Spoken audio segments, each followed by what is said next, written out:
mainly the nature of this period of time. I'm trying to stress what it's like. Итак, на прошлом часу мы начали рассматривать с вами этот особенный период времени и основную природу этого периода времени. I mentioned that the basis is Daniel's 70th week in Daniel chapter 9. Я говорил, что основанием для этого периода времени, для скорби является Даниила 9 глава и вот эта 70-я неделя Даниила. Pertains to Israel, not to the church. И этот период, он связан с Израилем, а не с церковью. Now it's going to be worldwide, so it's going to affect everyone that is alive then. Но при этом этот период будет, вот события этого периода будут затрагивать весь мир, и все живущие на земле вкусят But it's всего a time этого хоррора. it's a time when God once again has Israel at the forefront. Но это период времени, когда Бог снова выставляет Израиль вперед, в центр истории. This period of time is very, very unique. Let's look at some passages that indicate its И этот uniqueness. период весьма уникальный. Давайте рассмотрим некоторые отрывки, говорящие об уникальности великой скорби. Notice, Vasya, you want to read Jeremiah 30, Василий, пожалуйста, verse Иеремия 7. 30 глава 7 стих. What's the brother's name? Do you want to read? You want to put his name? Yeah, they both are Vasa, so you could just Vasa, Vasa. yeah, throw Vasa, you would not miss Vasa each other. squared. Huh? Говори Вася, не промахнись. Okay, you want to read Revelation 7:14? Откровение 7.14 читает Вася младший. Ira, Daniel 12:1. Ира, Даниила 12.1. And Alicia, Matthew 24:21. Алисия, Матфея 24.21. Nadia, Luke 21:35. Надя, Луки 21.25. 25. 21.25. 30, Luke 21:35. 35, пардон, 21.35. Ura, Revelation 3:10. Юра, Откровение 3.10. And Zana, Джон, Джан. Джанна. От имени Ивана. Revelation 16:6. Откровение 16.6. Oleg, Revelation 9:6. Олег, Откровение 9.6. Okay, First Jeremiah 37. Итак, Иеремия 37. 30 глава 7 стих. Да. О Василий горе! первый. Велик тот день, не было подобного ему. Это бедственное время для Иакова, но он будет спасен от него. Okay, so for that day is great. Велик тот день. This is the time of Jacob's trouble. И это бедственное время для Иакова. Revelation 7:14. Откровение 7.14, Василий II.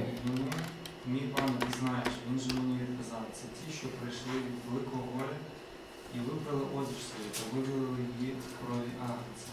That's Jesus saying that it is great tribulation. Это Иисус, который говорит, что вот эта скорбь будет великой.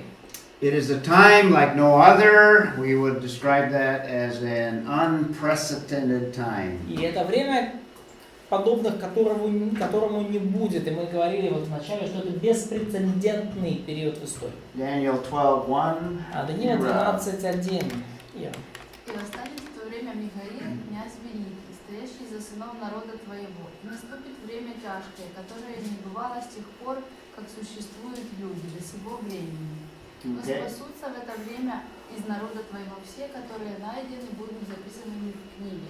Notice in the middle of the verse, a time of distress such as never occurred since there was a nation. И обратите внимание, в 12 стихе 1 стих. Наступит время тяжкое, какого не бывало с тех пор, как существуют люди до сего времени. Alicia 24:21. Алисия, Матфея 24:21. Бо скорбота велика настане тоді, якої не було з перебопочину світу аж досі, і не буде. That's Jesus again. A great tribulation such as has not occurred since the beginning of the world. Иисус говорит, что будет великая скорбь, какой не было от начала мира. So it is unprecedented, nothing like it ever. Беспрецедентное событие, ничего не было подобного этому никогда. Worldwide, it's not just in the Middle East. Это всемирная будет скорбь, и не только где-то там на Ближнем Востоке. Not just in this side of the Atlantic, but И worldwide. не только по какую-то одну сторону Атлантики, это будет по всему миру. Include North and South America. Включая Северную и Южную Америку, It include Africa. включая Африку. It's going to include all of the nations to the east, Russia Все and восточные China, народы, Japan, Россия, Китай, Япония, even Australia. Australia. Даже Австралия, которая всегда сухой выходила из воды. А? Even Arctic. Yes. Mark Masser said once that World War II compared with a tribulation would be like a church picnic. Yes. Ну, Марк Массер говорил, что если Вторая мировая война по сравнению с Великой скорбью будет Yeah. как церковный пикник. Worldwide. Luke 21:35. Луки 21 глава 25 стих. Tribulation on the whole 35 world. стих. 35. «Ибо он, как сеть, найдет на всех живущих по всему лицу земному». Да, повсеместный характер скорби. Worldwide. Europe. всему Revelation миру. 3:10. Откровение 3:10. И как ты сохранил снова терпение моего, то и я сохраню тебя от гневного искушения, которое придет на всю вселенную, чтобы испытать живущих на земле. This tribulation that's coming on the whole world. That's John in Revelation. Да, скорбь приходит на всю вселенную. And we're going to look at many, many passages. There'll be virtually hundreds of passages that we'll see many, many events. И есть буквально сотни отрывков, которые описывают множество разных событий того периода. In fact, we'll talk about the major events next. So lots of events. Мы поговорим дальше о ключевых из этих событий, но важно понимать, что скорбь будет насыщена разными событиями. It's also described as a very horrible time, like no other time. Horrible. Описывается как просто очень жуткое время, как никакое другое. It's going to be so horrible that people are going to prefer death rather Все than to будет live. настолько жутко, настолько ужасно, что люди будут предпочитать смерть, чем лучше они будут предпочитать умереть, чем продолжать жить. Revelation 6:16. Откровение 6:16. И говорят горам и камням: падите на нас и сокройте нас от лица сидящего на престоле и от гнева Агнца. They'll seek death and can't find it. И они ищут смерти, но они не могут ее найти. They won't be able to commit suicide for some reason. По какой-то причине не смогут даже совершить самоубийство. 9:6 Revelation. Откровение 9:6. В ті дні люди смерти шукатимуть, та не знайдуть її. Померти вони захотять, та тече від них смерть. Okay. Death flees from them. They are not able to Смерть die. убежит от них, они не смогут убежать. So horrible time. Жуткое время. Very unique in every way. Очень, совершенно особенно, совершенно уникально во всех отношениях. Here are the general conditions overall in relationship to major areas. И вот это вот общие условия скорби, которые будут на территории всей земли. Что будет в это время происходить? We could say that it's Satan's greatest time, greatest hour. И мы можем сказать, что это час сатаны, это его такой кульминационный высший момент. Lots of satanic activity, lots of demons. Будет очень много демонической активности, много бесов. In fact, when we look at some of the judgments, we're going to see whole armies of demon-possessed military. И глядя на некоторые суды, мы увидим там целые армии военных, одержимых бесами. We're going to see in chapter 13, there's going to be a satanic trinity. И в 13 главе Откровения мы видим вот эту сатанинскую троицу. There is the counterpart or the counterfeit father, that's the dragon. И вот будет это вот подделка под отца, да, или как бы антиотец, это будет дракон, сатана. The dragon is identified in Revelation 12 as Satan himself. И в Откровении 12 главе ясно сказано, что дракон это сам сатана.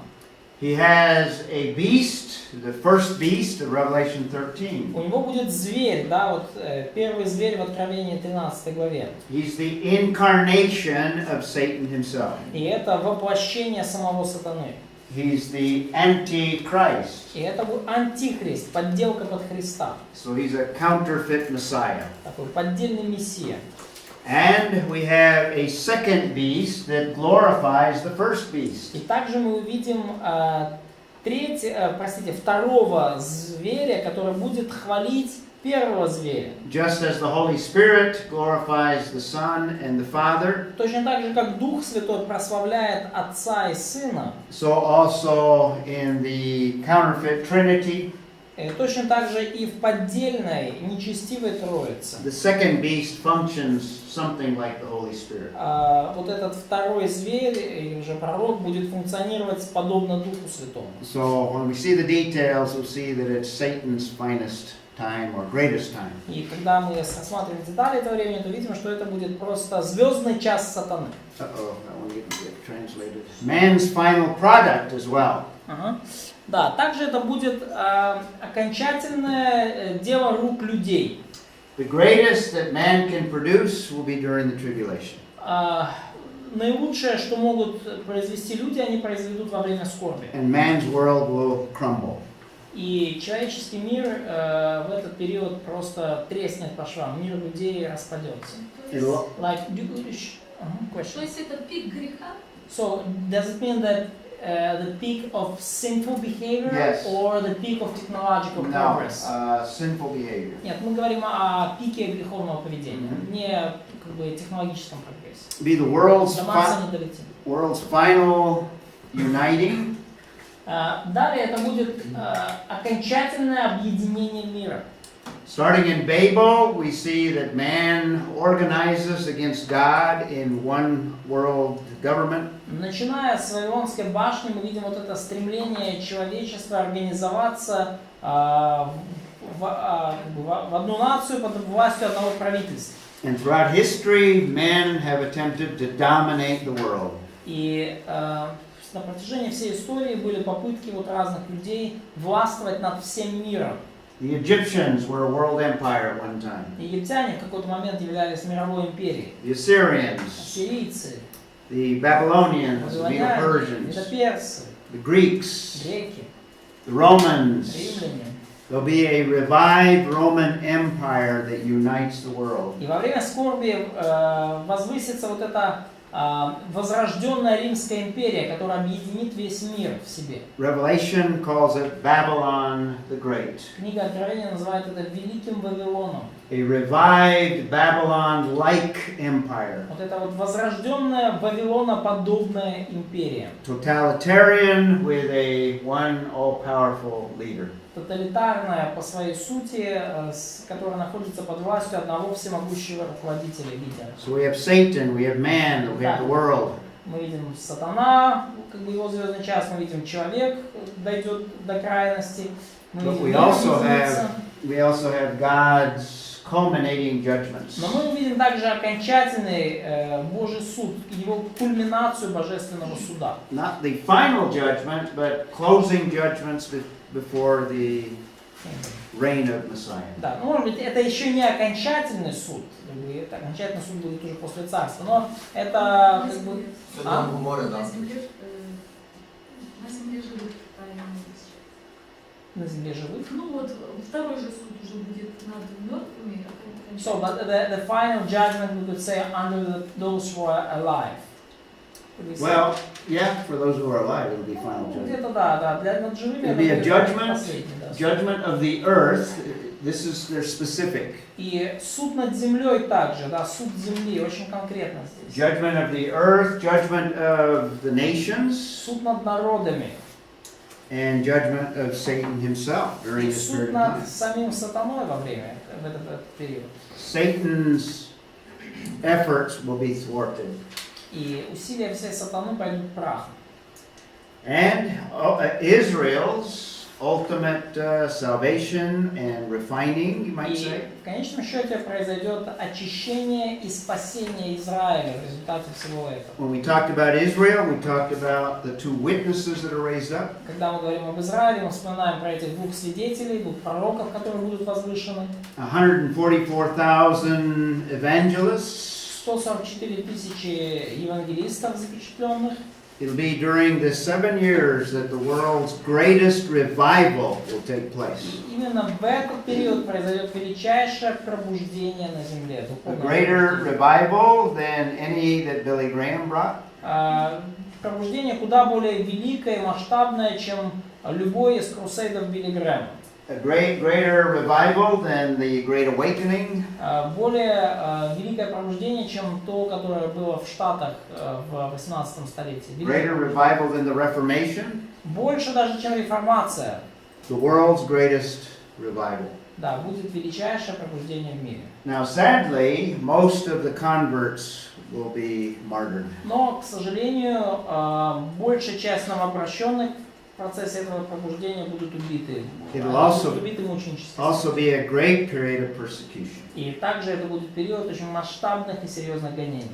It is also God's culminating work leading up to the millennial kingdom. И также это будет кульминационная точка Божьего труда в истории, которая в итоге приведет к тысячелетнему царству. Where the promises that God has made in the Old Testament will begin to see their fulfillment. Где все обещания, которые Бог дал в Ветхом Завете, наконец-то будут исполнены. God will reveal His very own character more during this period of time than any other. Бог явит свой характер, свою природу в течение этого периода больше, чем во время любого другого периода жизни. He will also begin to fulfill the covenants. И Он также начнет исполнять заветы. So these are the general, broad conditions of the tribulation. И вот это вот такие общие, такие весьма,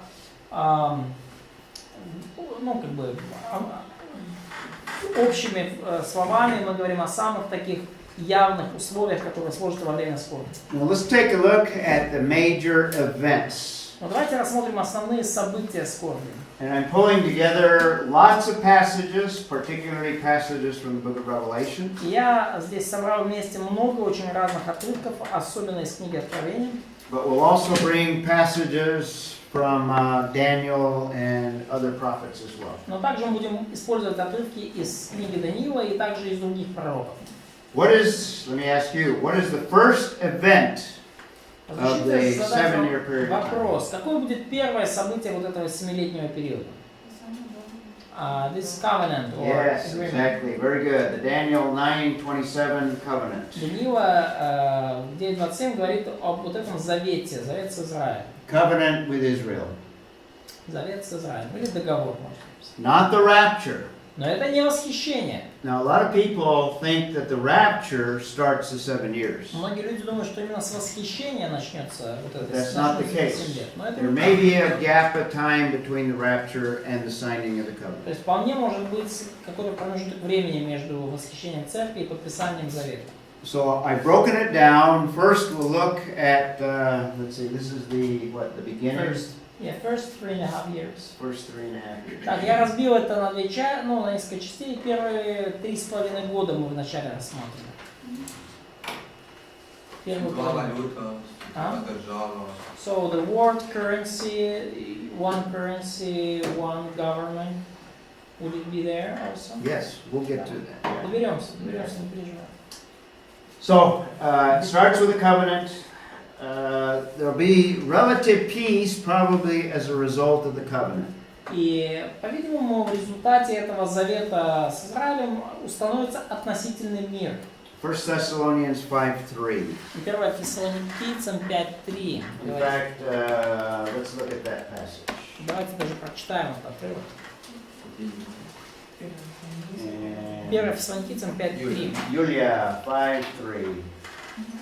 Ибо когда будут говорить мир и безопасность, тогда внезапно постигнет их пагуба, подобно как муха родами постигает имеющую в чреве и неизбежность. Okay. And Notice the reference to birth pains. This is the way Jesus describes the early part of the 7 years. Обратите внимание, что вот этот образ, да, боли рождения, это тот же самый образ, да, вот мукородами, который Иисус использовал, описывая первую половину скорби. Also, the first seal judgment seems to be peace. И также первый из судов печати, это вот мир, как первая лошадь, да, апокалипсиса, да, это мир. And they seem to be associated with the covenant that is agreed upon with the Antichrist and Israel. И кажется, это как-то связано вот с этим заветом, который Антихрист заключит с Израилем. What did I say was probably the first thing that Israel, after the covenant, what happens in Israel? И то, что я уже сказал, да, что, скорее всего, случится в Израиле сразу же после подписания этого завета. We're going to include as many events as we can, including those of Israel. Да, мы будем стараться включать сюда как можно больше событий, учитывая, особенно включая события в Израиле. So this sacrifice system will be renewed. Well, I guess you could say that from that, but what did we say specifically that we have scripture? We don't have a scripture that says that. Ну, о чем это мы говорили об этом, да, это скорее всего так и будет, но о чем можем сказать конкретно, да, имея на руках отрывок Писания? Two prophets. Yes, 2 prophets. Very good. Да. You can put Revelation 11. We looked those up. We won't look them up again. Откровение 11. Мы уже смотрели, мы не будем сейчас пересматривать. The first few verses there. Да, первые несколько стихов там. And what happens immediately after the 2 witnesses? И что случится сразу после этих 2 пророков, 2 свидетелей? Desolation, abomination. Что после них? Первое же будет проповедь у них, и сколько человек? 144,000. 144 Jewish evangelists. Probably going to be like a big stadium crusade and just на большой стадион соберут сразу все покаются.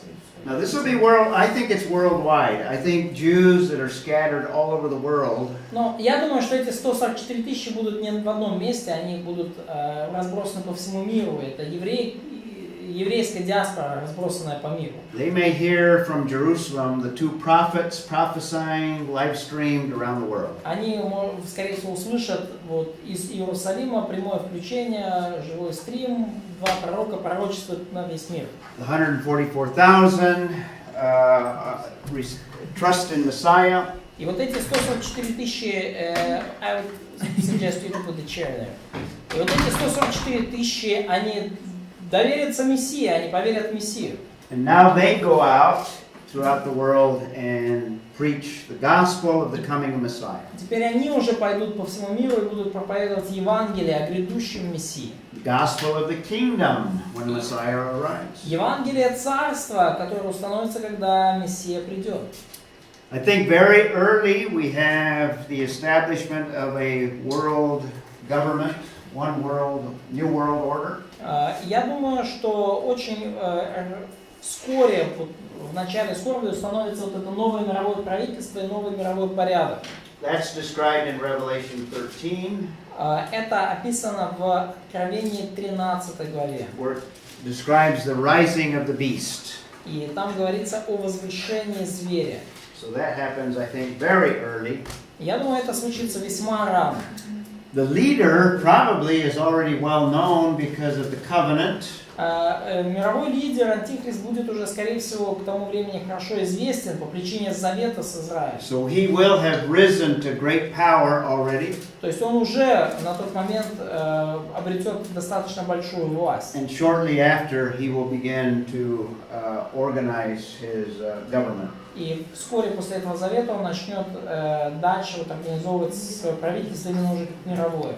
Now there'll be conversions besides the 144,000. И будут обращенные помимо этих 144 тысяч. And I think persecution starts early as well. И я думаю, что весьма рано начнутся также и гонения. Maybe not immediately, but sometime in that first 3.5 years. Может быть, не сразу же, незамедлительно, но где-то уже в течение этих 3,5 лет начнутся гонения. We also have very early the beginning of the seal judgments. Также весьма рано, в начале скорби, начнутся суды печати. Okay? And we'll look at them specifically when we look at the judgments. Yeah, 4 horsemen, but we have also 3 4 others. всадника апокалипсиса и там еще 2 суда. Now, not on my list, because it's debated. Но этого нет в моем списке, поскольку на этот счет ведутся споры.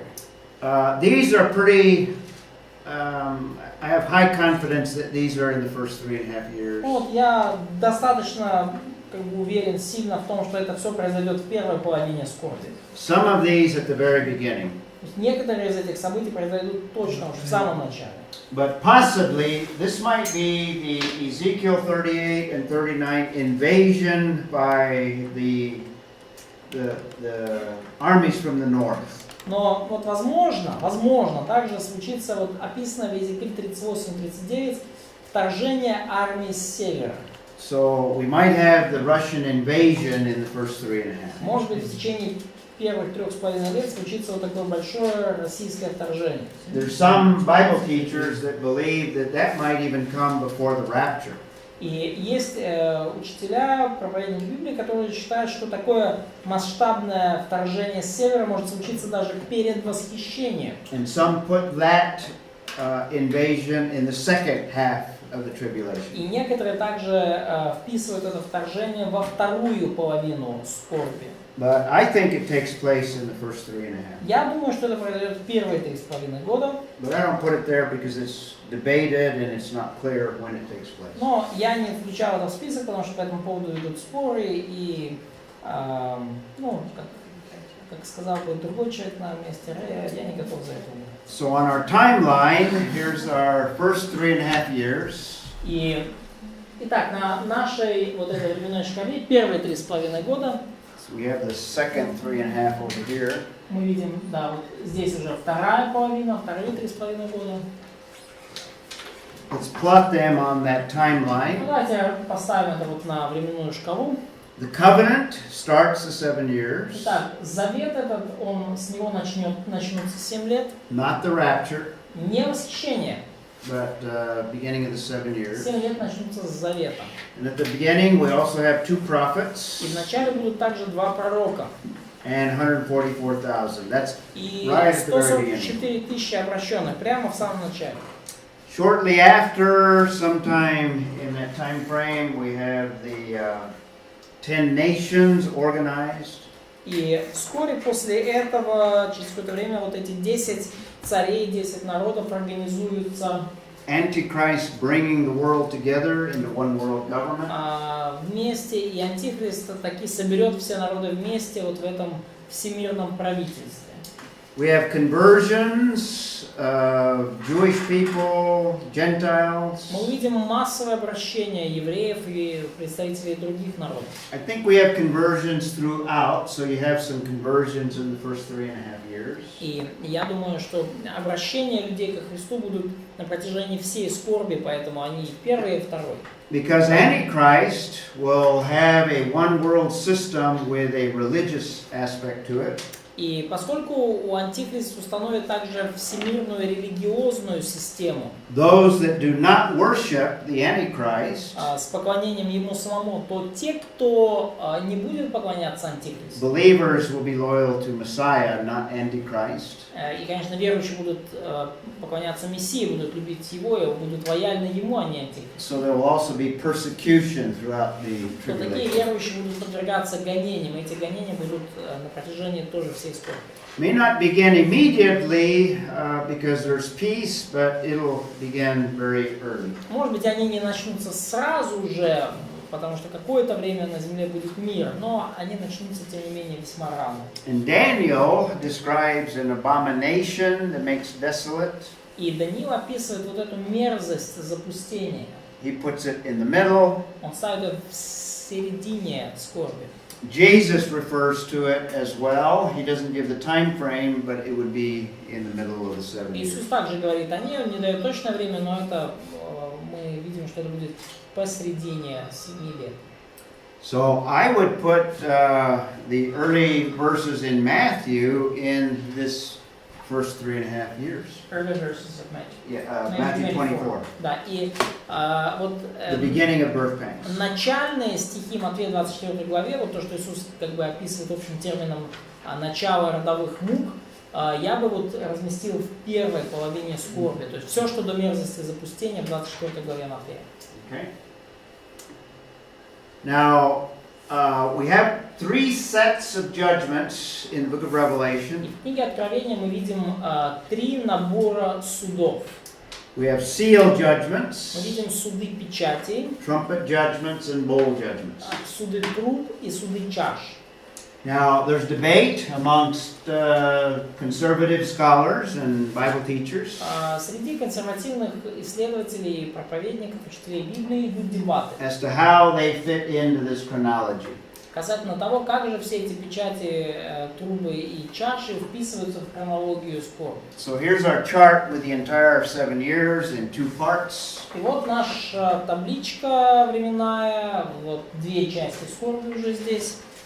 Personally, I believe that Revelation chapter 6 is a panoramic picture of the whole 7 years. Лично я верю, что Откровение 6 глава это такая панорамная картина всех 7 лет. So in Matthew 6, we have 6 seal judgments. То есть, по моему мнению, в Матфея Matthew 6 or Revelation 6. В Откровении 6 Revelation 6.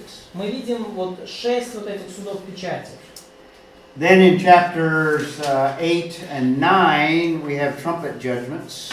Которые, да, и потом в главах с 8 по 9 мы видим суды труб, 7 труб. Now, I think they start later and they go to the end.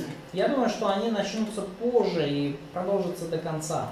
The reason I believe that is because if you look at the 6th seal judgment, Причина, по которой я так думаю, это если вы смотрите на шестой суд печати, it looks very, very similar to the 7th trumpet judgment. то вот шестой суд печати выглядит очень похоже на суд 7 трубы. The second trumpet judgment seems to be a description of the second coming. Seventh trumpet judgment. 7 trumpet. Да, и 7 труба выглядит как бы очень похоже на вообще события пришествия Иисуса.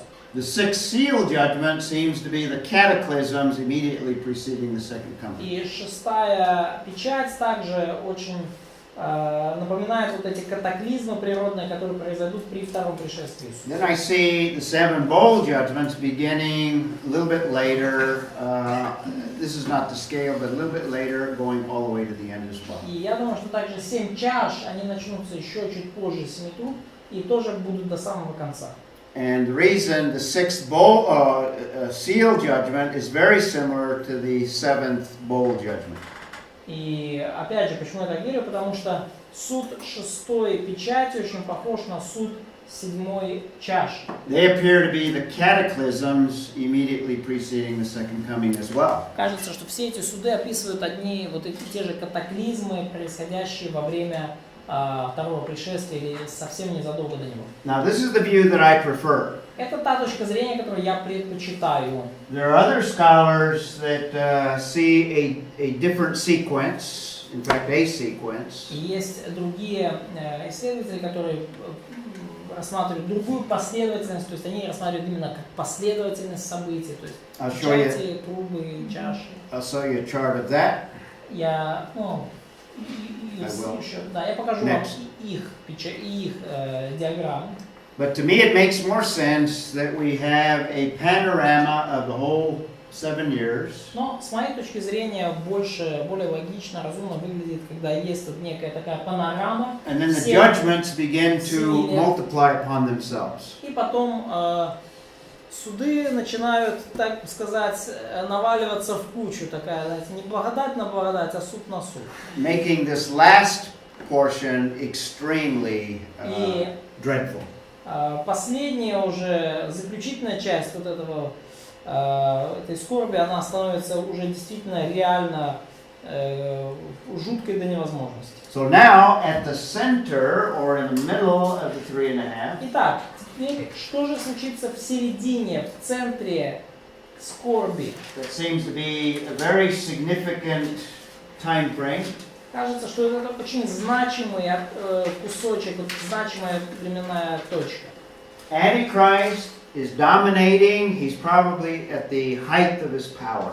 И Антихрист будет доминировать в этот момент. Он, скорее всего, достигнет пика своей власти.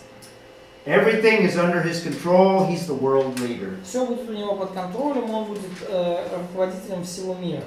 It's at that point that Daniel describes the abomination of desolation. И именно в этот момент Иисус и Даниил говорят, случится вот эта мерзость запустения. He desecrates the Jewish temple, probably in Jerusalem. Он осквернит еврейский храм, скорее всего, в Иерусалиме. He probably does something like what Antiochus Epiphanes did before the first century. In fact, По-видимому, сделать нечто подобное тому, что сделал Антиох Епифан в еще там, ну, 3-м или 4-м столетии до нашей эры. in the intertestamental period, Да, в межзаветный период, да, в период Маковеев. in that period between the Old and New Testament, Да, ну вот в этот период между Ветхим и Новым Заветом. Antiochus Epiphanes, the leader of the day, Антиох Епифан, он был руководителем, ну, сирийским того времени. desecrated the Jewish temple by sacrificing a pig on the Jewish altar. И он осквернил еврейский храм, принеся в жертву свинью там на жертву. And perhaps Antichrist might do something similar. И, возможно, Антихрист сделает нечто подобное. We mentioned something else that happens in the middle relating to the nation of Israel. Мы Remember? также рассматривали нечто еще, говоря о народе израильском, вот как раз посередине скорби. Есть какие-то воспоминания? Remember? Что случится с... С этими пророками убьют их. The prophets will be killed. Yes, very Да. good. 2 prophets are killed. 2 свидетеля будут убиты. That's that passage that we read in Revelation 11:7. Это вот отрывок, который мы читали в Откровении 11:7. And it's at that point that Jesus tells the disciples to flee Jerusalem. И в этот момент Иисус повелевает своим ученикам: бегите из Иерусалима. And the reason for that is because the persecution will now become very, very intense. И причина, почему надо бежать, потому что гонения после вот этого момента станут очень сильными и очень жесткими. Let's read Matthew 24. Давайте прочтем Матфея 24 главу. Whose turn is it? Чья очередь? Матфея 24. Verse Matthew 24, 15 and 16. 15-16 стих, пожалуйста. Итак, когда видите мерзость запустения, реченую через пророка Даниила, стоящую на святой месте, читающий до разумения, тогда находящийся в Иудее, да в город. Okay. Notice the reference. 17 also? Матфея 24. 17 also? Sure. Yeah. 17 можно тоже. Какой? 17. И И 18. кто на кровле, тот да не сходит взять что-нибудь из дома своего. Yeah, he goes on, but notice in 15 the abomination that Daniel speaks of. Дальше продолжаем. Обратите внимание, 15 стих говорится про мерзость запустения, о которой говорится у Даниила. When that happens, get out of town. Когда это случится, бегите. So believers are to flee because the persecution is going А что, to в be intense. Иерусалиме не будет? Верующие должны убегать, потому что, ну, гонения очень усилятся. А? А куда бежать? So where should they run? Сказано, горы. To the, what are these mountains? Like, Some believe that it may be Petra, ну, некоторые верят, что это вот горы Петра. which would be in Jordan. Это в Иордании. Ну, мы говорили, Едом. There's other locations as Like the well. former Edom territory. Yeah, Да, ну, Pella as well. да, бывшая территория Едома, да. Vasya, read Matthew 24:9. Василий, Матфея 24:9. Тогда будут предавать вас на мучение, убивать вас, и вы будете ненавидимы всеми народами за имя Мое. Okay, intense persecution. Очень такие сильные, интенсивные гонения. And we see probably Revelation 6 as well. We read that passage, 6 verses 9 through 11. И мы уже читали Откровение 6 главу с 9 по 11 стих. Давайте прочитаем еще раз. So we have Не, мы уже читали, да, про души, которые под жертвенником. in the middle we have the Да, и которые там просят отомстить за кровь. Итак, мы это все видим посредине, да, посредине скорби мы видим вот эту мерзость. okay. So the second 3.5 years, Итак, вторые 3,5 года, вторая половина скорби. the seal judgments continue. Суды печати продолжатся. That's assuming the chronology that I laid out earlier. Это вот касательно хронологии вот этих всех судов, которые я ранее приводил. Persecution continues. Гонения продолжатся. And perhaps the trumpet judgments either begin, or if they begin at the end of the first 3.5, then they continue. И, возможно, начнутся суды труб, или, если они начались уже незадолго до вот этой мерзости запустения, то они продолжатся. At the end of the 3.5 years, there's going to be the bowl judgments. И в конце 3,5 вот этих лет произойдут также суды чаш.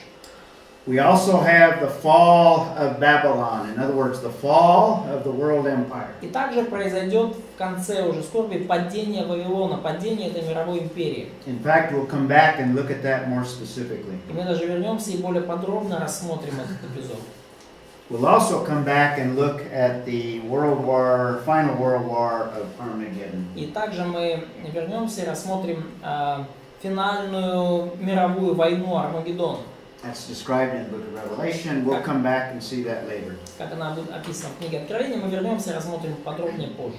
And at the very end are those cataclysms that I mentioned earlier. И в самом конце случатся вот те катаклизмы, которые я ранее уже упоминал. In fact, since we're in Matthew 24, look at verse 29. Но хотя, поскольку мы уже в Матфея 24 главе, давайте посмотрим 29 стих. Vasya, you want to read Матфея that one? 24-29, пожалуйста.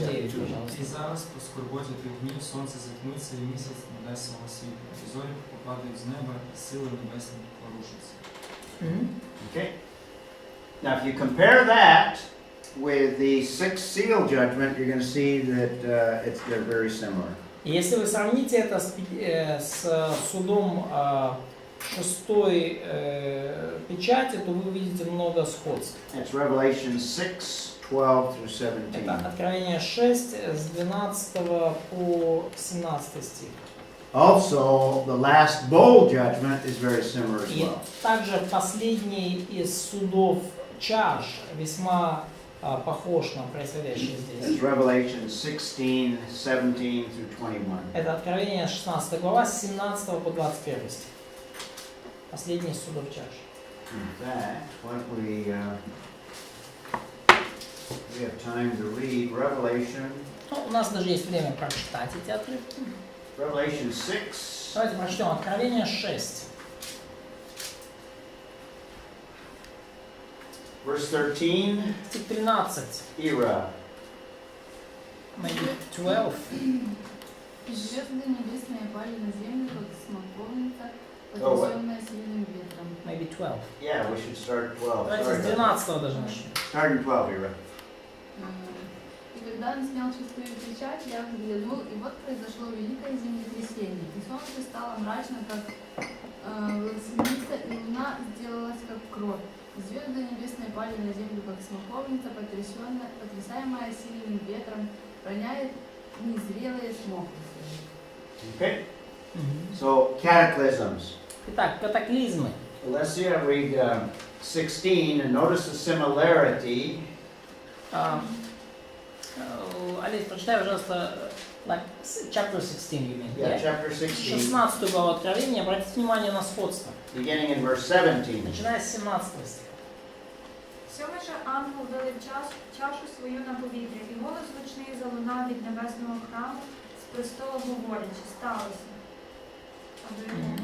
18 also. 18-18. І сталися блискавки, і гурки та громи, і сталося велике трясіння землі, якого не було, відколи людина живе на землі. Великий такий землетрус, такий міцний. Okay? And if you read, there's more cataclysms later on as well. И позже вы читаете о еще большем количестве катаклизмов. Another earthquake. Еще одно So землетрясение. that's the second 3.5 years. И это вторые 3,5 года. We can plot these on our little timeline. И мы можем разместить их на нашей диаграмме. Это уже вторая половина. Here's the middle, the abomination. Это середина скорби, это мерзость запустения. Persecution continues. Гонения продолжаются. Fall of Babylon. Падает Вавилон. Armageddon. Случается Армагеддон. Now these are concentrated at the very end. Все это произойдет уже ближе к самому концу. Then you have the second coming. Потом случится второе пришествие. And when Christ returns, he comes in judgment. И когда Христос придет, Он придет, чтобы осуществить суд. So those are the major events Вот это основные события скорби, of the tribulation that we have specific passages относительно describing. которых у нас есть конкретные стихи, их описывающие. On your outline sheet, we have the major participants of the tribulation. И на ваших вот листочках с планом есть также основные участники скорби. These are contained in Revelation 12 and 13. И это их всех мы видим практически действующих лиц в Откровении 12 и 13 главах. First, we have a woman. Вначале мы видим там жену, женщину. Now, this is a symbol. И вот это символ, конечно. And you remember what we said about interpreting symbols? Помните, как мы говорили, как истолковывать символы?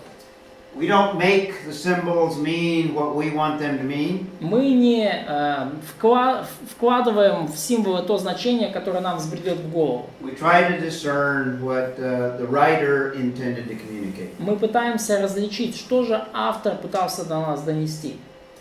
So, when you go to Scripture and you attempt to identify the woman, Итак, когда вы смотрите в Писание, пытаетесь как-то определить, что же это за женщина, что это за жена-то, you look for something in perhaps the Old Testament that gives you some clues. то вы, по всей вероятности, заглянете в Ветхий Завет, потому что там есть конкретные зацепки на то, кто она.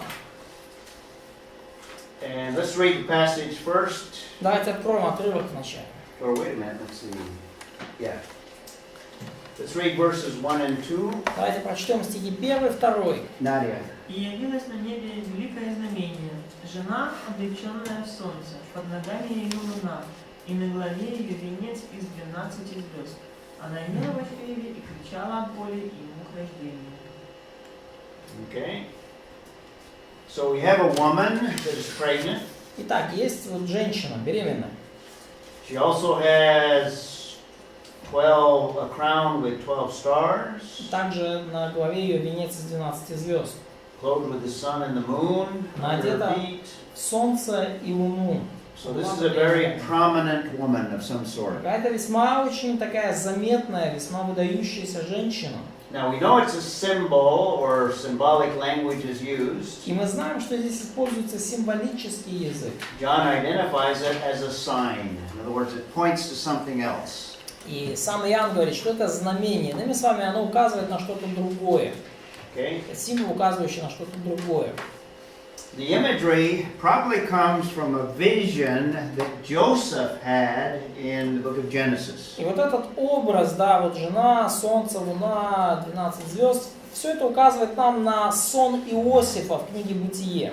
Where he envisioned his family, particularly the sons and the parents. Когда Иосиф во сне увидел свою семью, конкретно своих братьев и родителей, папу с мамой. These are the beginnings of the nation of Israel. И с этого, кстати, начался народ израильский.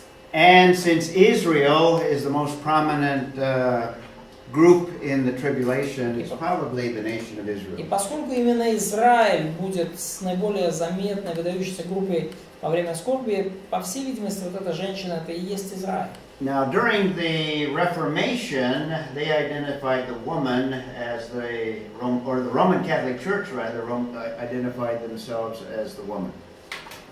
So they identified the Church. the church, like the real church, Yeah, not the Roman Catholic Church. the Roman Catholic Church, yeah. Ага. В эпоху реформации они считали, что жена — это церковь.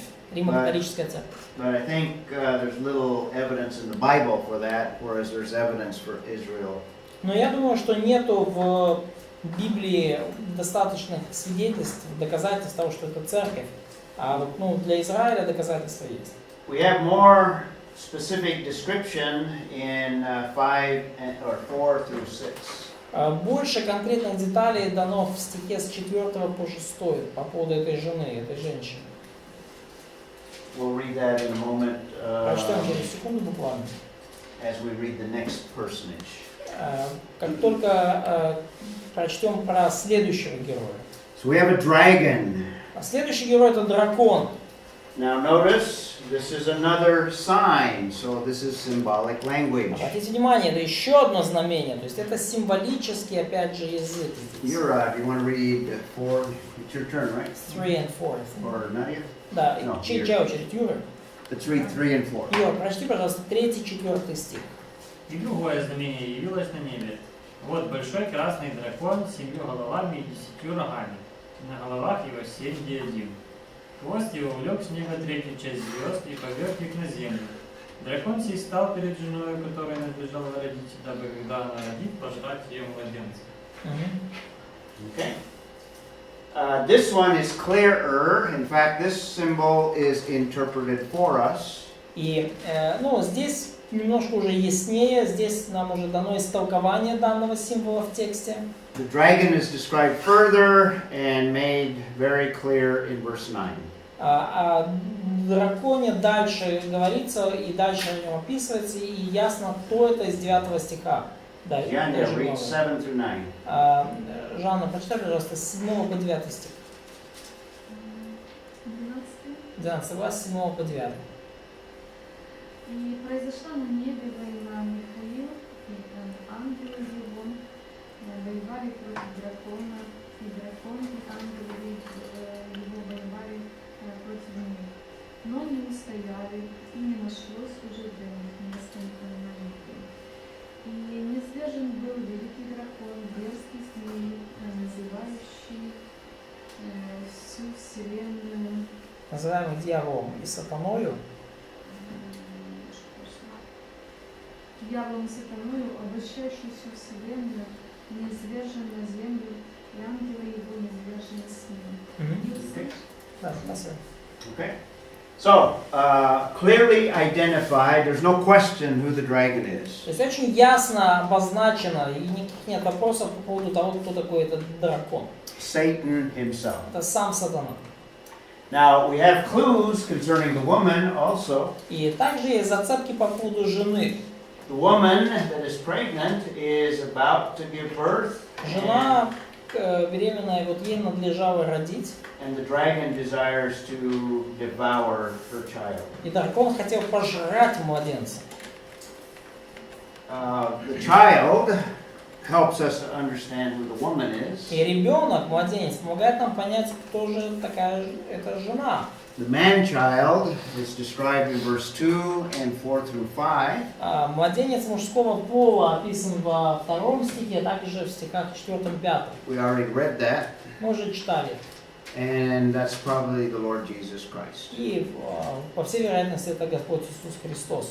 Now, a lot of little detail is given concerning each of these individuals. И много небольших деталей дано касательно каждого из этих героев.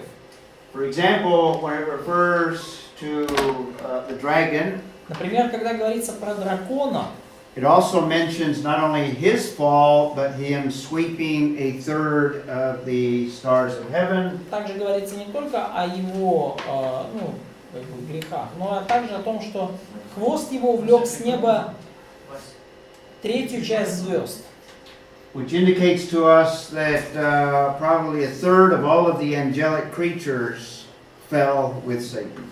Что указывает нам на то, что, по всей видимости, 1/3 ангельских существ последовали за сатаной. Now, the things that are described about each are not necessarily in a chronological order, About each event?